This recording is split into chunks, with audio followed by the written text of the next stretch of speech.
HSC উচ্চতর গণিত প্রথম পত্র দ্বিতীয় অধ্যায় আলোচনার বিষয় ভেক্টর। ভেক্টর থেকে আমি ইতিমধ্যে 8টি পর্ব নিয়ে আলোচনা করছি। আজকে 9তম পর্ব নিয়ে আলোচনা করব।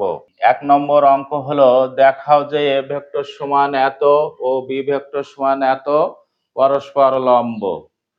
2 নম্বর হলো ল্যামডা এর মান কত হলে এ ভেক্টর সমান এত এবং বি ভেক্টর সমান এত পরস্পর লম্ব।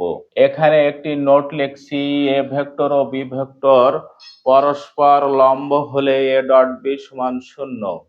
প্রথম অঙ্কের সমাধান এখানে এ ডট বি লিখে নিলাম, বা এ ভেক্টরের মান বসিয়ে দিলাম এবং ফার্স্ট ব্র্যাকেট দিয়ে ঘিরে দিলাম। ডট বি ভেক্টরের মান বসিয়ে দিলাম এবং ফার্স্ট ব্র্যাকেট দিয়ে ঘিরে দিলাম।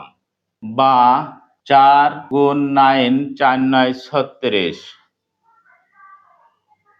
Plus 6 minus 1 minus 6 minus 5 plus 6 minus 30 equal to 0।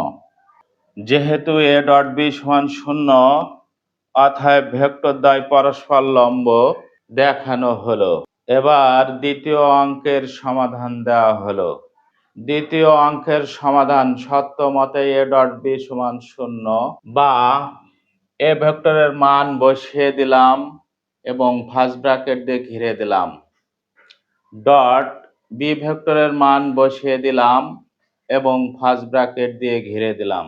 Dot গুণনের নিয়ম অনুসারে -2 plus 1 minus 2 plus 3 minus 2 minus 6 minus lambda plus 3 minus 3 lambda